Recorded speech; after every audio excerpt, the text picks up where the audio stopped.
안녕하세요. 정철아입니다. 요즘 어떤 사업을 하면 돈을 벌까요? 삼성전자 주식을 사면 될까요? 삼성전자 직원은 전 세계 30만 명입니다. 영업이익은 30조 원, 시가총액은 470조 원 정도 됩니다. 1969년에 설립되어서 52년 만에 이룬 큰 성과이지요. 그런데 페이스북은 2004년에 설립하여 17년 된 기업입니다. 종업원이 몇 명일까요? 2만 명에 불과한데요.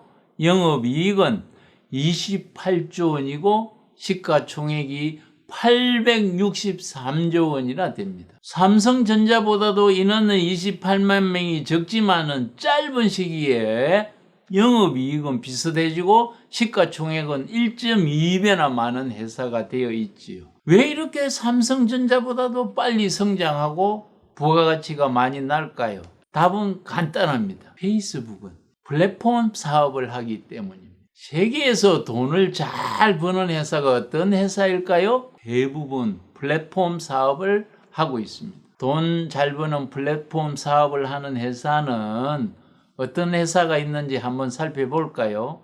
구글, 애플, 페이스북, 아마존, 우버 등이 자기들만의 강점을 가진 플랫폼으로 상품과 서비스가 모이고 그곳에서 거래가 발생하는 것입니다. 한국에도 플랫폼 회사가 있나요? 여러분 잘 아는 카카오와 네이버가 플랫폼 회사입니다. 우버는 택시가 필요로 하는 고객에게 승용차가 있는 사람과 연결시켜서 상호 만족시키는 공유 플랫폼입니다. 우리나라만 제외하고 세계 600여 개 도시에서 이용되고 있는 서비스입니다. 기업 가치는 얼마나 될까요?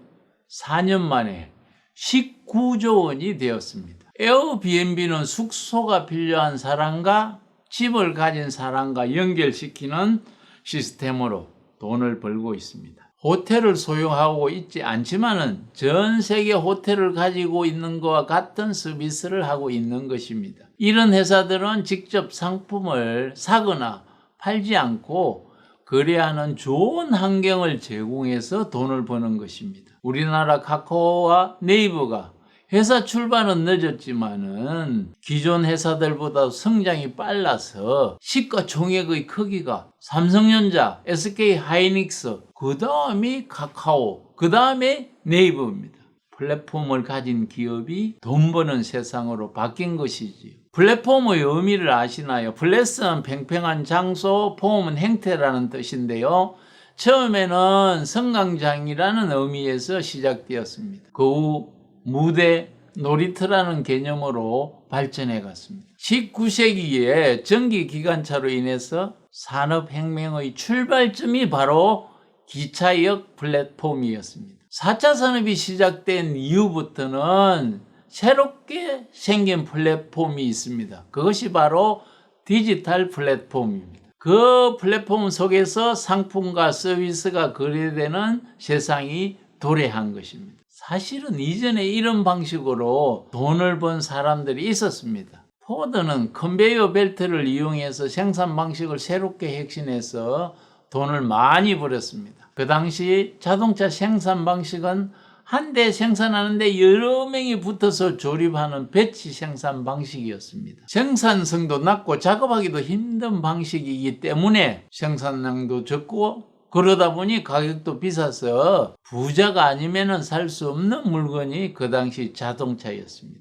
기존 방식으로는 1년에 1만 대 정도 생산하던 것이 생산 방식을 바꾸니까 120만 대로 늘어났습니다. 그러다 보니 그 당시 가격도 900달러에서 300달러로 떨어져서 가격은 3분의 1이 되었지만 생산성은 120배가 늘어서 반원 문제도 해결되고 이익도 확보되어서 포드는 돈을 많이 벌었습니다. 그런데 포드 때문에 돈을 더 많이 번 사람이 있습니다. 누구일까요? 자동차를 플랫폼으로 생각해서 가솔린을 팔아서 돈을 번 석유 재벌 록펠러입니다. 포드는 차를 한번 구입한 사람이 대개 3년 이상 돼야 구매 고객이 되는데 록펠러는 일주일에 한 번 이상 꼭 찾아와서 휘발유를 넣는 것이지요. 차가 늘어날수록 록펠러는 포드 덕분에 돈을 벌게 된 것입니다. 록펠러는 남이 만든 플랫폼으로 돈을 벌게 된 것이지요. 그러면 제조업하는 회사는 어떻게 플랫폼을 만들면 좋을까요? 면도기 회사는 면도기 본체는 플랫폼으로 생각해서 거의 원가에 제공하고 면도날을 팔아서 돈 버는 시스템을 운영하고 있습니다. 맞춤형 장기 재생업체인 로켓 헬스케어라는 회사는 4D 바이오 프린팅 설비를 싸게 팔고 그 다음에 그 플랫폼으로 장기 재생에 들어가는 원료를 팔아서 매출을 올리는 회사입니다. 카카오나 네이버가 아니더라도 로켓 헬스케어처럼 자사가 어떻게 하면은 플랫폼으로 만들 수 있을까를 연구해보는 시간이 되시길 바랍니다. 즉 엄청나 자본력이 있는 대기업이나 할 수 있을 것이라고 단정해버리지 마시길 바랍니다. 비록 조그마한 일이라도 플랫폼적인 사고와 시스템을 만들면 되는 것입니다. 물건을 팔고 있다고 가정할 때 그 물건을 파는 일 자체에 집중하기보다는 구입하지 않을 수 없도록 하는 행태를 만드는 일에 집중해야 합니다. 한 가지 좋은 개인이 가질 수 있는 플랫폼을 소개해 드리겠습니다. 고객을 아끼는 따뜻한 눈빛과 미소, 내가 사용하는 말의 어휘력, 단정하고 세련된 옷도 플랫폼이 되겠죠. KPX 케미칼 김문영 사장님은 만나는 사람마다 그 사람이 다시 만나고 싶어 하고 기분 좋아합니다. 왜 그럴까요? 만난 사람에게 감사 카드를 손글씨로 정성 들여서 적어주는 감사 플랫폼을 가지고 있기 때문입니다.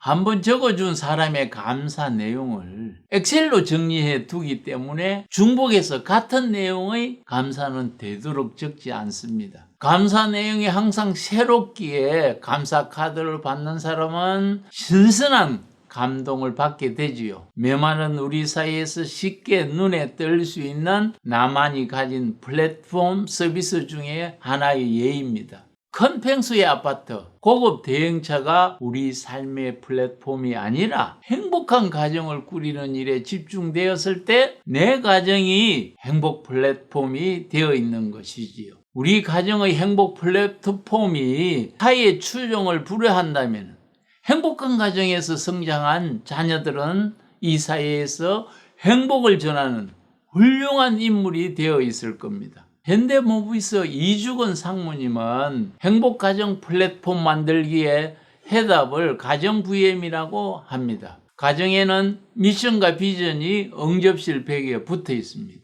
일주일에 한 번 행복을 전하는 드러내야 산다는 유튜브를 부부가 함께 보고 긍정으로 출근합니다. 아내가 담임하는 초등학교 제자들과도 도움되는 유튜브 내용이면 공유를 합니다. 그리고 매일 오감사를 서로서로 적어주고 생일 때는 100가지 감사를 적어줍니다. 가정일은 서로서로 도와주어서 불편함이 없습니다. 또 마음의 기상도를 만들어서 마음을 서로 표현함으로 감정이 잘 공유되어 있고 공감이 잘 되고 있습니다. 건강관리 자기개발 체크시트를 만들어서 매일매일 건강과 자기개발도 체크하므로 성취감을 맛보지요.